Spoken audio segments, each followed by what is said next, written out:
열반경에 이르기를 선과 악의 과보는 그림자가 형체를 따르듯 반드시 함께한다고 하였습니다. 3세의 인과는 돌고 돌아 어긋남이 없습니다. 부처님께서는 위없는 지혜로 우주와 인생의 진리를 꿰뚫어 보시고 인과응보의 미묘한 법칙을 밝혀주셨습니다. 인연 있는 벗들이여, 이곳에 오신 것은 결코 우연이 아닐 것입니다. 혹시 생각해 보신 적 있으신지요? 어찌하여 오래된 불경의 말씀처럼 선악의 과보가 그림자처럼 따름에도 굳이 50살 무렵에 이르러서야 비로소 집중적으로 나타나는 것일까요? 만약 이때 깨어나 절벽 앞에서 말고삐를 잡지 못한다면 열애의 자비로도 돌이키기 어려울 것입니다. 석가모니 부처님의 이 경책은 깊은 골짜기의 메아리처럼 오늘날까지도 우리를 깊이 성찰하게 합니다. 댓글창에 나무아미탑을 한 구절을 남기시어 자신과 가족, 친구를 위해 복을 빌고 그 축복의 기운이 온 세상에 흐르도록 하여 주십시오. 오늘 영상은 잊혀진 오래된 비밀 하나를 여러분과 함께 풀어보고자 합니다. 가곤이라는 한 스님이 어떻게 반평생의 영화를 누린 뒤 보이지 않지만 어디에나 존재하는 인과의 심판을 마주하게 되었을까요? 왜 50살이라는 나이가 인과의 분수령이 되는 것일까요? 가곤 스님은 과연 어떤 가슴 철렁한 경험을 통해 완전히 돌이킬 수 있었을까요?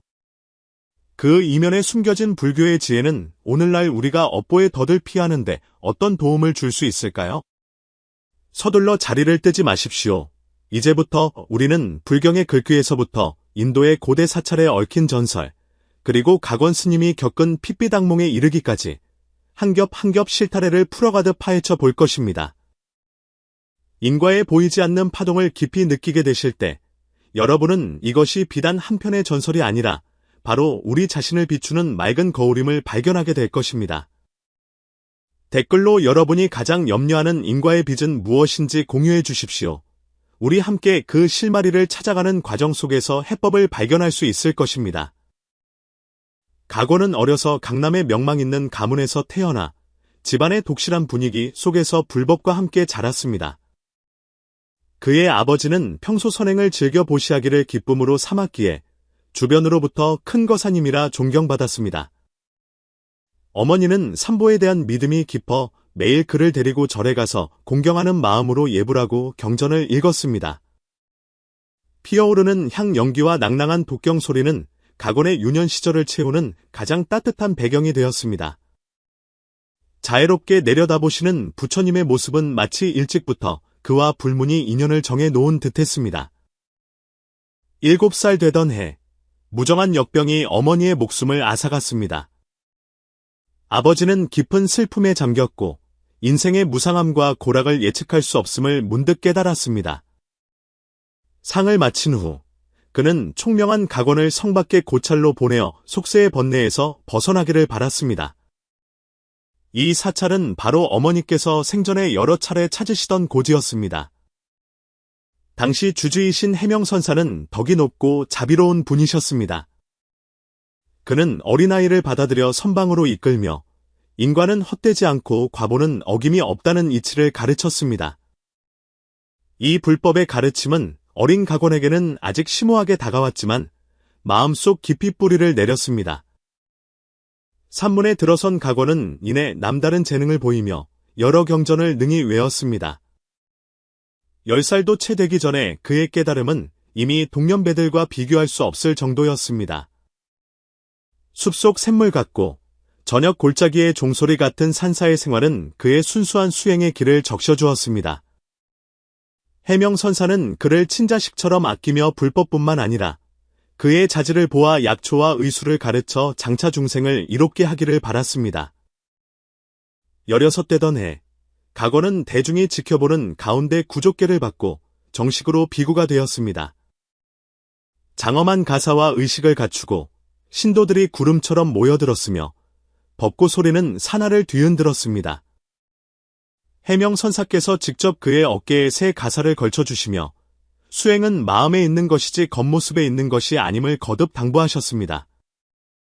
가곤은 그 순간 감사한 마음이 가득했지만 한편으로는 수많은 사람들의 주목을 받는 감격과 흥분을 처음으로 맛보았습니다. 법회가 끝나자 그의 명성은 순식간에 사방으로 퍼져나갔고 조정의 관리들까지 그 명성을 듣고 찾아왔습니다. 그는 점점 더 자주 법회에 초청되어 경을 설하게 되었고 법상 아래에는 인산인해를 이루었습니다. 우레와 같은 박수 소리와 영광의 맛을 처음 본 가곤의 마음속에는 한 줄기 교만한 온기가 솟아올랐습니다. 그는 더 이상 소박한 승복에 만족할 수 없었고 화려한 생활에 대한 갈망이 싹트기 시작했습니다. 그리하여 그는 무상과 같은 가르침은 점차 희석하고 대신 복을 얻는 인과응보에 대해 설하기 시작했습니다. 신도들은 듣고 기뻐하며 더욱 간절히 보시하였고 사찰의 공양은 날로 늘어났습니다. 가건의 설법 내용 또한 세속의 욕망에 영합하는 쪽으로 점차 바뀌어 갔습니다. 그는 자신이 불법을 널리 펴는 것인지 아니면 자신의 명성을 위한 발판을 쌓는 것인지 분간할 수 없게 되었습니다. 사찰은 그의 주도 아래 빠르게 확장되어 정각은 금빛으로 휘황찬란해졌고 재물은 산처럼 쌓여갔습니다. 그러나 화려한 정각 밖에서 가건의 마음은 이미 초심에서 점점 더 멀어지고 있었습니다. 이러한 영향력을 유지하고 확장하기 위해 그는 자신도 모르게 설법의 내용을 조정하기 시작했습니다. 그는 더 이상 무상, 무아와 같은 출세간의 해탈법을 깊이 설하지 않았습니다.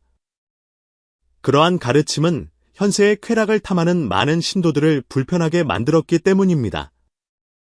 대신 그는 인과응보 중에서 보시를 통해 복을 얻는 부분, 즉 삼보에 공양하고 사찰을 건립함으로써 현세의 재물과 건강, 행운을 얻는 법을 더욱 강조했습니다. 이러한 설법은 당연히 명예와 이익을 좇는 세인들에게 더 큰 환영을 받았습니다. 신도들은 법문을 듣고 환희심에 가득 차 젊은 고승이 지혜로울 뿐만 아니라 현실적이라고 생각했습니다. 그리하여 공양하는 재물은 더욱 풍족해졌고 사찰은 계속해서 확장되어 갈수록 화려해졌습니다. 이 모든 것을 해명 노선사께서는 묵묵히 지켜보시며 마음속으로 깊이 우려하고 계셨습니다. 살구꽃에 이슬비가 내리던 어느 늦봄 저녁, 선원의 풍경이 가랑비 속에서 맑은 소리를 냈습니다. 노선사께서는 가건을 자신의 방으로 불러 손수 오래된 보이차 한 잔을 우려주셨습니다. 차향은 은은히 피어오르며 선의를 더했습니다. 노선사께서는 자신이 온 마음을 쏟았으나 이제 그 길에서 벗어나고 있는 듯한 제자를 바라보며 진심 어린 목소리로 말씀하셨습니다. 가건아, 출가인이 무엇을 위해 사는 길인지 알고 있느냐? 우리 스승이신 부처님께서 분명히 말씀하시기를 사람이 한평생 지은 선업과 악업은 모두 그 과보가 있느니라. 50살 무렵이 되어 인생이 반쯤 지나고 기혈이 쉬하며 심력의 변화가 올 때 전반생에 쌓은 선업과 악업이 마치 수문을 연 홍수처럼 한꺼번에 드러나게 된다. 이를 일러 선악의 과보는 쉰에 이르러 나타난다 하느니라. 너는 지금 한창 젊은 시절이니 잠시 잠깐의 명성에 취해 인과의 두려움과 무상의 신속함을 잊어서는 아니 된다. 만약 제때 깨어나 벼랑 끝에서 말고삐를 당기지 않는다면 업의 과보가 무르익는 날에는 후회해도 늦으리라. 가건은 스승의 이 진심 어린 가르침을 들으며 겉으로는 공손히 귀 기울이고 연신 고개를 끄덕였지만 마음속으로는 한 줄기 불손함과 은근한 반감이 싹텄습니다. 그는 생각했습니다. 스승님께서는 연세가 많으시니 생각이 보수적이고 경직될 수밖에 없지. 불법을 널리 펴려면 시대에 맞춰 나아가야 하고 세속의 힘도 필요한 법이다. 그 50살 과보설에 대해서는 아마도 부처님께서 범부를 깨우치기 위한 방편으로 하신 말씀일 것이라 여겼습니다. 나는 천성이 총명하니 스스로 분별할 능력이 있는데 어찌 다른 이들의 전처를 받겠는가. 이 시기의 가건은 자신감에 차 있었고 큰 포부를 품고 있었습니다. 사실 사람들이 인과를 그저 허무맹랑한 종교적 설교로 여기기 이전에 부처님께서는 이미 2500년 전에 지극히 명철한 지혜로 업력이 무르익는 데는 각기때가 있다는 진리를 밝히셨습니다. 열반경에는 모든 것은 인연 따라 생겨나고 모든 것은 인연 따라 소멸한다고 기록되어 있습니다. 생하고 멸함이 무상하며 업보 또한 어긋남이 없다는 것입니다. 이 이면의 의미는 단순히 운명이 정해져 있다는 것이 아니라 연기를 핵심으로 하는 하나의 자명한 체계입니다. 첫째, 연기와 업보는 나눌 수 없는 쌍둥이와 같은 법칙입니다. 연기, 즉 모든 현상은 원인과 조건이 화합하여 생긴다는 것은 불교의 가장 심오한 철학적 기반입니다. 당신이 한마디 말을 하고 한 걸음 내디딜 때 보이지 않는 가운데 인의 씨앗을 뿌리는 것입니다. 이 씨앗들이 적절한 조건 아래서 익을 때 과의 형태로 나타납니다. 옛 인도의 한 현자가 비유했듯이 봄날술을 빚는 계절에 당신이 온갖 과일의 가지와 잎을 흩뿌려 놓았다면 마침내 좋은 술이 빚어지는 때에 이르러 당신이 그 쓰고 단맛을 보게 되는 것과 같습니다. 봄과 늦가을은 마치 인과 과의 두 시절과 같아서 반드시 연결되어 있지만 각기 그때가 있는 것입니다. 둘째, 법구경에서 말하는 50살의 의미. 여러 불경에서 50이라는 숫자는 임의적인 것이 아니라 생의 절반을 지나 심신에 큰 변화가 오는 중요한 시점을 상징합니다. 법구경에 이르기를 수명이 50에 이르면 고락이 교차하고 선악의 빚이 이때에 이르러 비로소 드러난다고 하였습니다.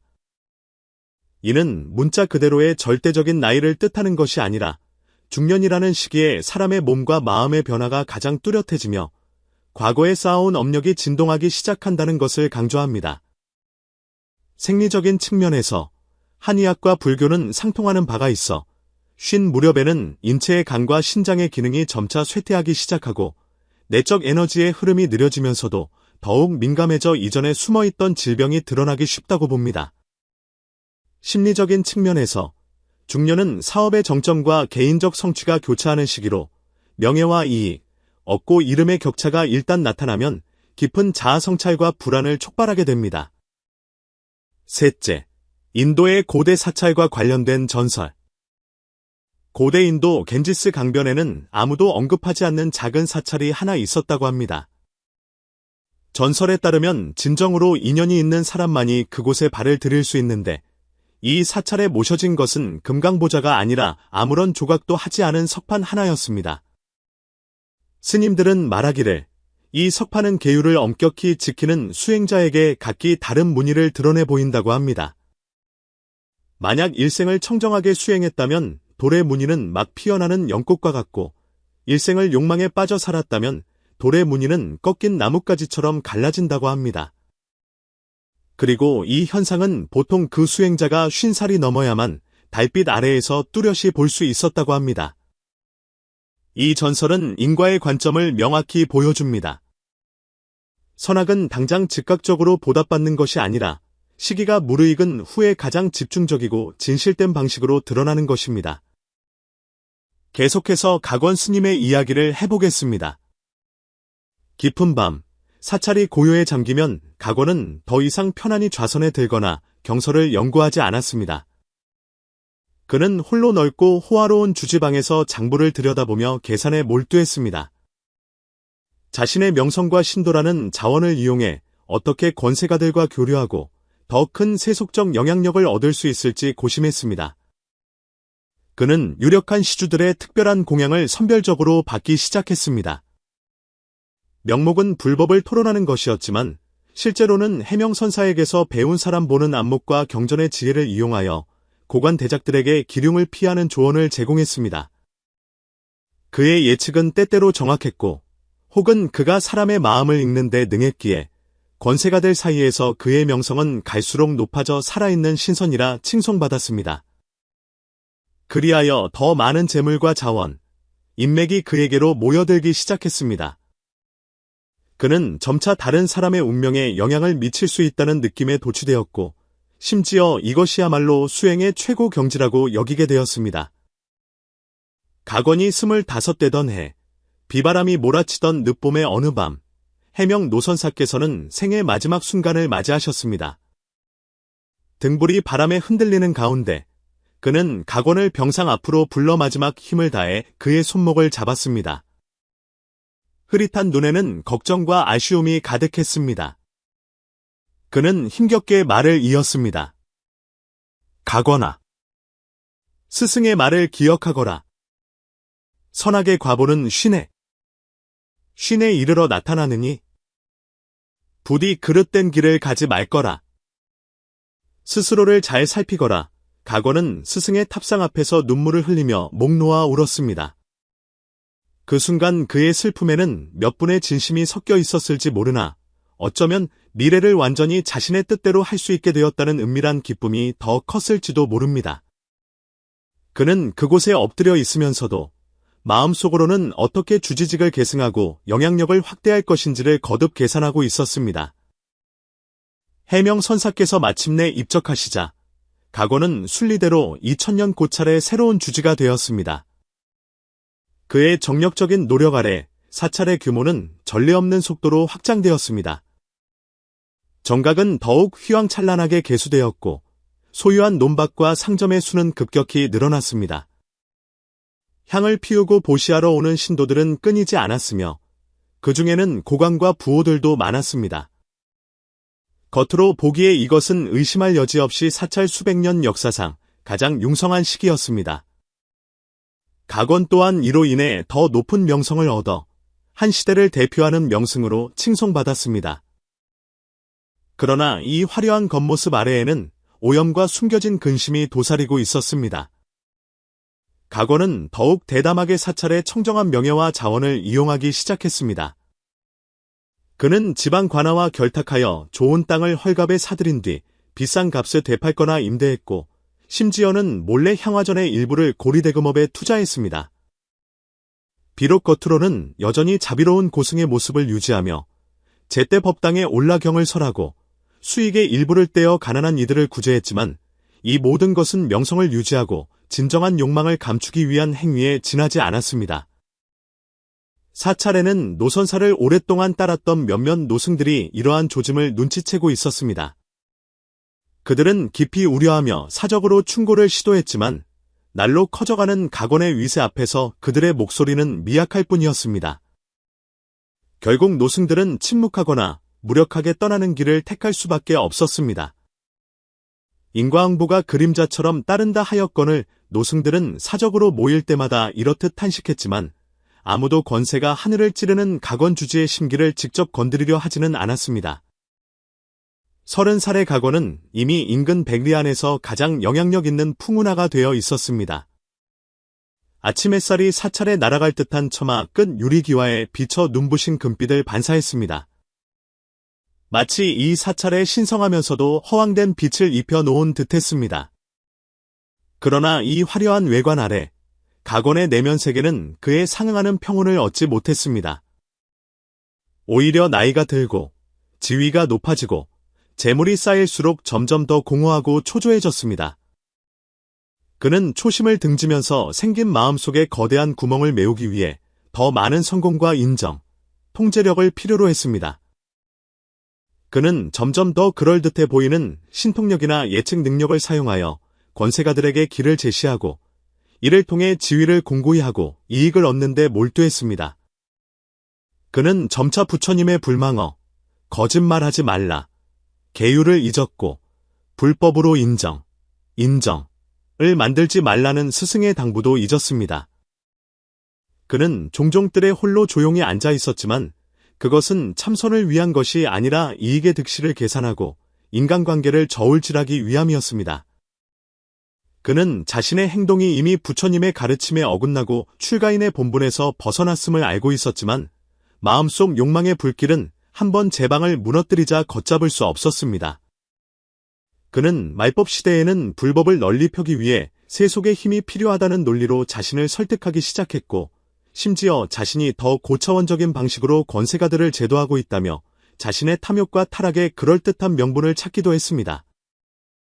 어느 해, 그 지방에 극심한 가뭄이 닥쳤습니다. 강물은 마르고 논밭은 갈라져 백성들의 삶은 이루 말할 수 없이 피폐해졌습니다. 수많은 이재민이 사찰문 앞으로 몰려와 도움을 청했습니다. 그 텅 빈 눈빛과 가쁜 숨을 몰아쉬는 백성들을 보며 각원의 마음은 순간 동요하는 듯했습니다. 그는 마침내 사찰의 창고를 열어 양식을 풀고 죽을 쑤어 구제하라고 명했습니다. 이 선행은 의심할 여지 없이 백성들 사이에서 그의 명망을 크게 높여주었습니다. 그러나 각원 자신은 마음속으로 잘 알고 있었습니다. 이번 구제는 순수한 자비심에서 우러나온 것이 아니라 자신의 이미지를 지키고 민심의 동요를 잠재우며 관청과 권세가들에게 자신의 가치를 보여주기 위한 계산이 더 컸다는 것을. 일이 끝난 후 그는 반성하고 뉘우치기는커녕 오히려 재해 복구의 기회를 이용하여 영향력을 확대하고 재물을 쌓는 데 더욱 몰두했습니다. 선도 악도 없다. 오직 이익과 이익만이 있을 뿐이다. 이것이 점차 그의 내면의 신조가 되어갔습니다. 그는 충분한 재물과 권력만 있다면 모든 것을 통제할 수 있고 기륭화복을 마음대로 할 수 있다고 더욱 굳게 믿게 되었습니다. 불법의 계율은 그저 범부들을 속박하거나 자신이 이용하기 위한 도구에 불과하다고 여겼습니다. 어린 각원이 처음 고찰에 들어섰을 때는 오직 경전 암송에만 몰두하여 인과의 세세한 부분까지 신경 쓸 겨를이 없었습니다. 그러나 그가 인생의 중년에 접어들자 운명의 수레바퀴는 가속하기 시작했고 과거의 모든 행적은 몸과 마음의 미묘한 변화와 함께 하나의 폭발점을 향해 나아가고 있었습니다. 40살이 되었을 때 각원의 사업은 정점에 달했습니다. 봄이 가고 가을이 오며 세월은 소리 없이 흘렀습니다. 그는 거대한 사찰 재산을 굳건히 장악했을 뿐만 아니라 조정의 많은 권세가들과 성공적으로 교류했으며 심지어 재상의 측근과도 왕래가 있었습니다. 다른 사람들 눈에 그는 학식이 깊고 덕망이 높은 고승이었습니다. 하지만 사정을 아는 이들에게 그는 수완이 뛰어나고 비할 데 없이 영리한 상인이자 정치인이었습니다. 중년에 이르러 세속적인 성공이 정점에 달했지만 각오는 알 수 없는 피로감과 날로 깊어지는 공허함을 느끼기 시작했습니다. 깊은 밤 홀로 선방에 앉아 방 안 가득한 호화로운 공약물과 장부를 마주했습니다. 향로에서는 청금의 가치를 지닌 기남향이 피어오르고 있었지만 그 향기는 마음속 그늘을 쫓아내지 못했습니다.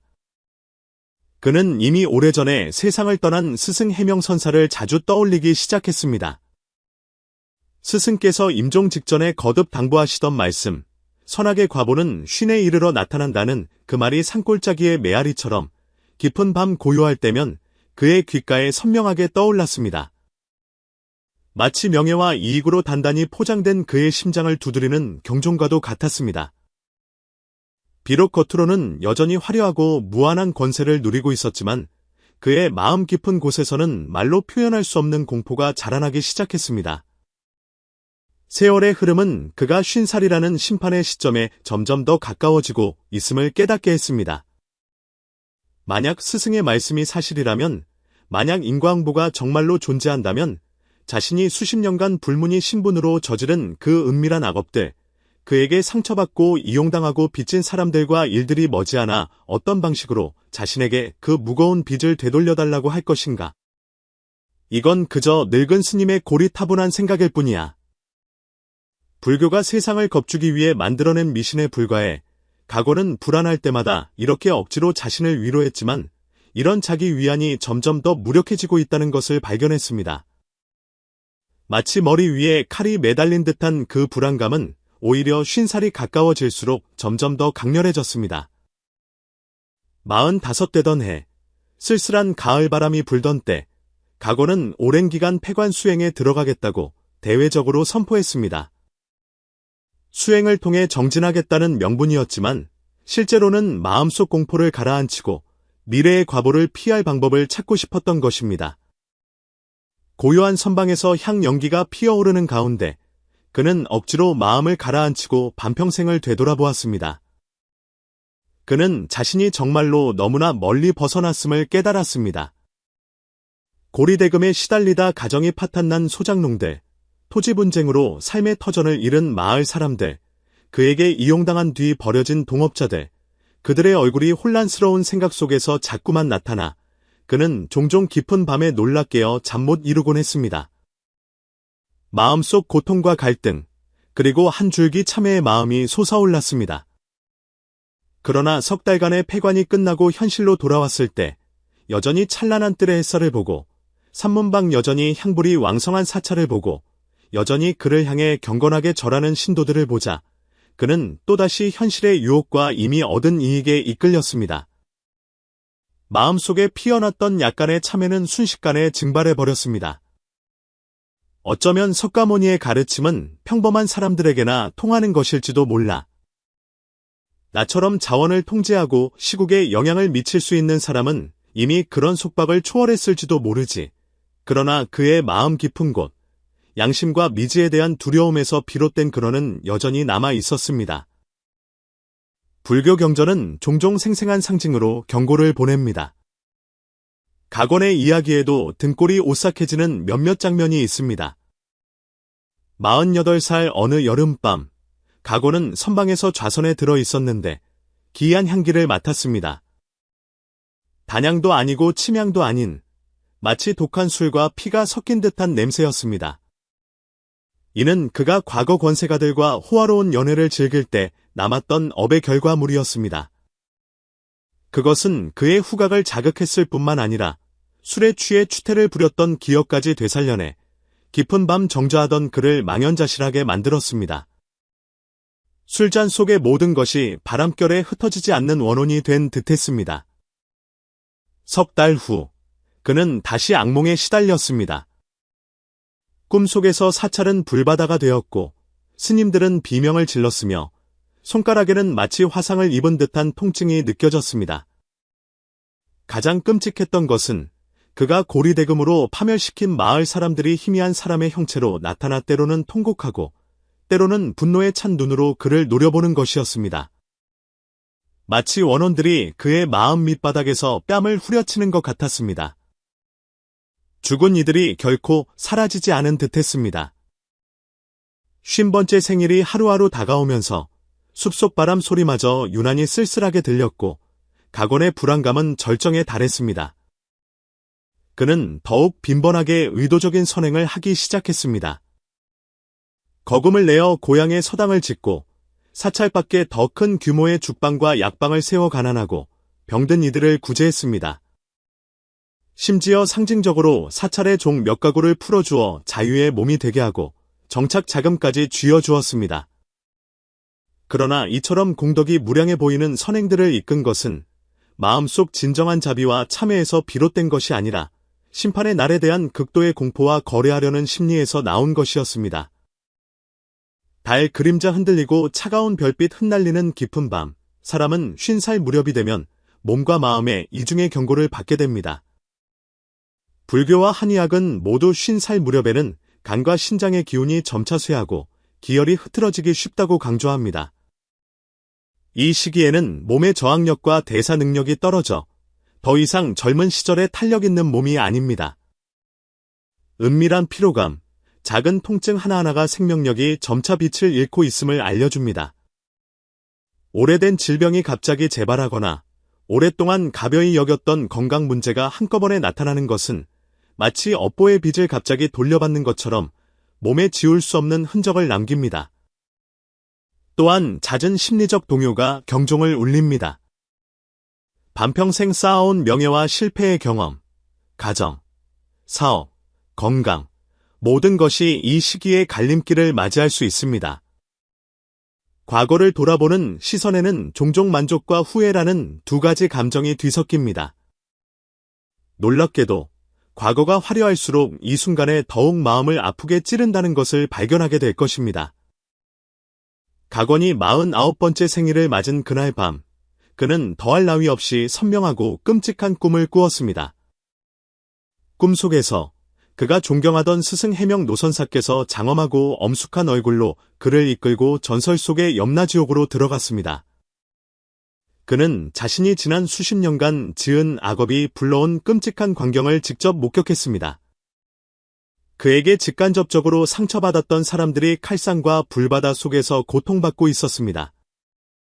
그들은 하나같이 고개를 돌려 끝없는 원망과 고통이 담긴 눈빛으로 그를 바라보며 일제히 그를 손가락질했습니다. 마치 이 모든 것이 너 때문이다 라고 외치는 듯했습니다. 지옥의 불길이 그를 삼킬 듯했고 무수한 악기들이 날카로운 발톱을 내밀어 그를 물어뜯고 찢으려 했습니다. 각오는 마치 실제 겪는 듯한 지옥의 광경 속에서 경악하며 잠에서 깨어났습니다. 온몸은 식은 땀으로 흠뻑 젖었고 승복은 이미 축축했으며 심장은 미친 듯이 뛰었습니다. 창밖에는 샛별이 이미 떠올라 동트기 전 가장 깊은 어둠을 꿰뚫고 있었습니다. 그러나 그날이 바로 그의 50번째 생일, 스승께서 거듭 경고하셨던 운명의 판결서와도 같은 쉰에 이르러 드러나는 시기였습니다. 꿈속의 지옥 광경이 너무나 현실 같았으니 이것이 과연 그가 곧 마주할 과보에 대한 마지막 예고일까요? 그가 임시방편으로 행했던 선행들은 과연 인과의 저울 위에서 그에게 작은 무게라도 더해줄 수 있을까요? 50번째 생일 아침, 그는 거울을 보며 수염을 깎다가 거울면에 미세한 균열이 생기는 것을 보고 소스라치게 놀랐습니다. 균열은 눈으로 볼 수 있는 속도보다 더 빠르게 퍼져나가더니 어느 순간 산산조각이 났습니다. 그가 손으로 균열을 만져보자 뼛속까지 시린 냉기가 느껴졌지만 그 균열은 순식간에 다시 사라졌습니다. 그 순간 그는 마치 또 다른 거울 속으로 빨려 들어가는 듯 업보의 감옥에 갇혀 벗어날 수 없는 자신의 모습을 보았습니다. 과거 스승의 임종을 지키며 그 당부를 들었을 때 각오는 겉으로는 공손했지만 마음속으로는 자신이 모든 것을 통제할 수 있다고 굳게 믿었습니다. 이제 그의 놀라움과 각성의 시기가 도래했습니다. 몸과 정신의 경고 신호가 나타나기 시작했지만 그는 여전히 깊이 반성하지 않았습니다. 기이한 악몽은 그를 두렵게 했지만 그는 여전히 더 화려한 생활로 자신을 마비시키려 했습니다. 이 시기에 각원의 내적 갈등은 절정에 달했습니다. 과거의 소행에 대해 강렬한 죄책감과 자책감을 느끼기 시작했고 특히 거울 속 균열의 현상은 그가 더 이상 도망칠 수 없게 만들었습니다. 몸과 영혼이 함께 외치고 있었습니다. 여기까지다. 어쩌면 정말로 각원이 인과를 온전히 마주하고 집착을 내려놓으며 진정한 자비와 참회의 마음을 낼 때가 온 것인지도 모릅니다. 각원은 문득 가사를 벗고 싶다는 생각을 했습니다. 50번째 생일을 보낸 각원은 정말로 자신에게 무수한 업보와 부귀영화를 가져다 주었던 그 가사를 벗었습니다. 그는 자신이 얻은 모든 재산을 가난한 백성들에게 전부 나누어 주고 그 후로 작은 암자에 홀로 머물며 맑고 담백한 여생을 보냈습니다. 등불 하나를 벗삼은 외로운 그림자 아래 그는 더할 나위 없는 평온과 자유를 느꼈습니다. 이것이야말로 그의 마음이 진정으로 원했던 것이었습니다. 부처님께서는 우리에게 경고하십니다. 모든 중생은 원인 없음을 두려워하지 말고 모든 원인은 결과 없음을 두려워하지 말라. 각원의 전설 속에서 그가 겪은 핏빛 악몽과 거울 속 균열은 단지 과거 업력에 대한 경고일 뿐만 아니라 마치 하나의 인과의 거울처럼 그가 오랜 세월 광채 아래 숨겨왔던 진실된 모습을 남김없이 비춰준 것이었습니다. 거울 속의 모습이란 무엇일까요? 능엄경에는 마음이 맑은 거울과 같으면 티끌과 때가 묻지 않으나 만약 형상에 집착하면 티끌과 때가 비로소 드러난다고 기록되어 있습니다. 이 거울은 바로 우리의 마음, 즉 식입니다. 평소에는 욕망과 번뇌에 가려져 진실을 비추지 못하지만 오직 업력이 진동할 때에야 거울면이 깨지고 그 조각들이 가려졌던 인과의 흔적을 비춰냅니다. 각원이 잃은 아침 거울에서 본 균열은 바로 그의 수행이라는 겉모습과 내면의 업장이 격렬하게 충돌한 결과였습니다. 깨진 거울을 어떻게 다시 둥글게 할 수 있을까요? 대지도론에서는 형상을 깨뜨려야 비로소 진상을 얻고 진상을 얻어야 모든 업에서 해탈한다고 하였습니다. 거울면의 균열은 유의의 세계를 깨뜨리는 것을 상징합니다. 각원이 현실의 부귀영화에 대한 집착을 버렸을 때 비로소 근본적으로 밝고 투명한 무의의 거울, 즉 청정하고 변함없는 지혜의 본성을 되찾을 기회를 얻게 된 것입니다. 불교의 인과율은 업의 결과에 대해 지나치게 두려워하거나 인과의 복덕에 탐닉하지 않고 중도의 지혜로 모든 것을 마주하라고 강조합니다. 각원이 악몽 속에서 원혼들을 보았을 때 그는 한때 깊은 공포에 빠져 스스로 목숨을 끊으려는 생각까지 했습니다. 무량수경에서는 생사를 두려워하면서 무상을 이해하지 못한다고 경고합니다. 두려움은 업의 빚을 해결해주지 못하며 오히려 마음을 더 깊은 고통의 바다로 이끌 뿐입니다. 각원은 젊은 시절 설법에서 보시를 통해 복을 얻는 것을 강조했지만 불법을 널리 펴 중생을 이롭게 한다는 본래의 뜻을 잊었습니다. 그는 수행을 하나의 거래 계약처럼 변질시켰고 보리심이라는 초심을 잃었습니다. 금강경에 이르기를 등당 머무는 바 없이 그 마음을 내라고 하였습니다. 진정한 선행은 복을 받기 위해 행하는 것이 아닐 때 비로소 인과의 윤회 속박을 초월할 수 있습니다. 중도란 평범함이 아니라 두려움과 욕망 사이에서 마치 연꽃이 진흙에 물들지 않는 것처럼 청정한 마음을 유지하는 것입니다. 각원이 화려한 가사를 벗고 소박한 승복으로 돌아간 행동은 바로 그가 머무는 바 없이 마음을 내는 용기로 해탈을 향해 내디딘 첫걸음이었습니다. 인과는 족쇄가 아니라 우리에게 인연을 보고 자신을 살피게 하여 나아가 자신을 초월하도록 돕는 힘입니다. 각원의 끔찍한 꿈은 강제적인 각성을 위한 실현이었습니다. 그것은 폭풍우처럼 그의 위장의 허물을 벗겨내고 생명의 어두운 흐름을 똑똑히 보게 했습니다. 부처님께서는 한 생각 깨어나면 능히 무수한 번뇌를 끊는다고 하셨습니다. 각원은 절망 속에서 문득 깨달았습니다. 단지 외적인 보시와 설법만으로는 마음의 균열을 메울 수 없다는 것을. 진정한 수행은 과거의 업력에 대한 참회이자 현재의 몸과 마음에 대한 연민입니다. 법화경에서는 서원으로 행에 들어가 자비와 지혜를 일상의 행동으로 삼으라고 강조합니다. 각원은 50번째 생일 이후 드러나는 선행을 그만두고 이름 없이 묵묵히 보시하는 길을 택했습니다.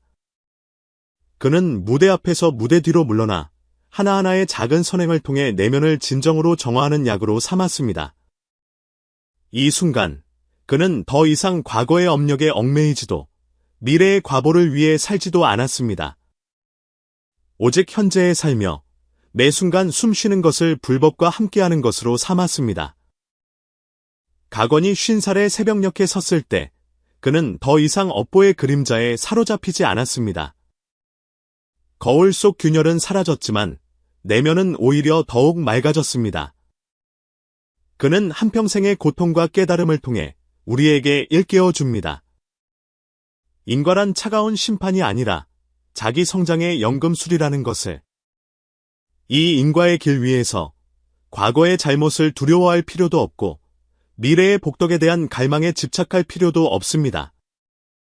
부처님께서 말씀하셨듯이 깊은 반야바라밀다를 행할 때 오온이 모두 공한 것을 비추어 보고 온갖 고통에서 벗어나느니라. 우리가 중도의 마음으로 인과의 생멸을 관조할 때 비로소 인생의 중턱을 진정으로 넘어 자비와 지혜로 매일의 새로운 해를 맞이할 수 있을 것입니다. 만약 지금의 당신이 20살로 돌아갈 수 있다면 어떻게 다른 인연의 씨앗을 뿌리시겠습니까? 만약 지금 중년에 접어드셨다면 과거의 업보와 어떻게 함께하며 현재에 다시 선한 씨앗을 심을 준비를 하고 계십니까? 댓글로 여러분의 답을 들려주십시오.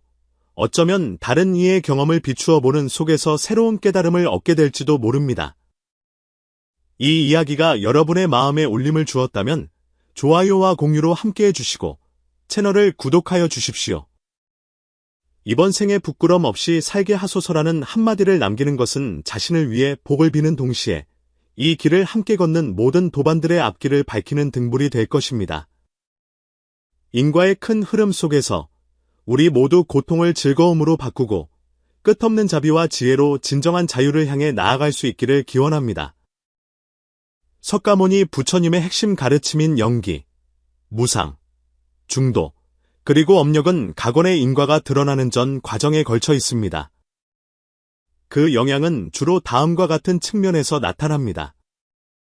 석가모니께서는 모든 것은 인연 따라 생기고 모든 것은 인연 따라 사라진다고 강조하시며 우리의 매 순간의 생각과 행동이 보이지 않는 씨앗을 뿌리고 있음을 알려주셨습니다. 각원은 젊은 시절 사찰에서 수행에 정진했지만 명예와 이익의 장에서 자신이 하는 행위를 간과했습니다. 반평생이 지나서야 비로소 모든 권모술수와 계산 또한 원인이 되어 결국 결과 속에서 그 메아리를 듣게 됨을 깨달았습니다. 만물은 무상하다는 가르침은 그에게 외적인 부귀영화는 결국 사라지며 오직 내면의 청정함만이 영원할 수 있음을 알게 했습니다. 가건이 지옥의 악몽과 마음의 균열 앞에서 놀라 깨어났을 때 그것은 바로 무상에 대한 가장 깊은 체험이었습니다. 과거의 명성은 하루아침에 무너질 수 있으며 오직 진실과 참회로 돌아가야만 고통의 바다에서 벗어날 수 있었습니다. 석가모니께서는 악에 치우치지도 선에 집착하지도 말라고 가르치셨습니다. 즉, 인과응보를 두려워하여 자포자기하지도 말고 복덕을 탐하여 본심을 잃지도 말라는 것입니다. 가건은 폐관과 속세로의 복기 사이에서 거듭 저울질하다가 마침내 드러나는 공덕에 대한 집착을 내려놓고 머무는 바 없는 마음으로 묵묵한 실천과 자비를 행함으로써 불법의 중도로 회귀했습니다. 부처님께서 선악의 과보는 쉰에 이르러 나타난다고 하신 것은 미신이 아니라 인체의 생리적, 심리적 변화를 결합한 지혜의 법칙입니다. 가건이 쉰을 앞두고 겪었던 신마의 시험, 악몽과 공포는 바로 업력이 무르익는 실제적인 현현이었습니다. 과거의 원인이 이때에 이르러 가장 직접적인 결과로 모여 그가 직면하고 바로잡도록 강요한 것입니다. 석가모니께서는 대비심을 품으시고 지혜로서 중생을 이끄셨습니다. 자비로 구제하시면서도 진상을 통찰해야 한다는 것입니다. 가건은 마침내 진정한 참회와 묵묵한 모시로서 서원으로 행에 들어가는 보살도를 실천했습니다. 더 이상 명예를 좇지 않았지만 실제 행동으로 자신과 타인의 인연을 다시 세웠습니다. 오직 영기, 무상, 중도의 깨달음과 자비로운 서원을 마음에 깊이 새길 때에야 업력이 만기가 되는 심판 속에서 진정한 자유와 안녕을 얻을 수 있습니다.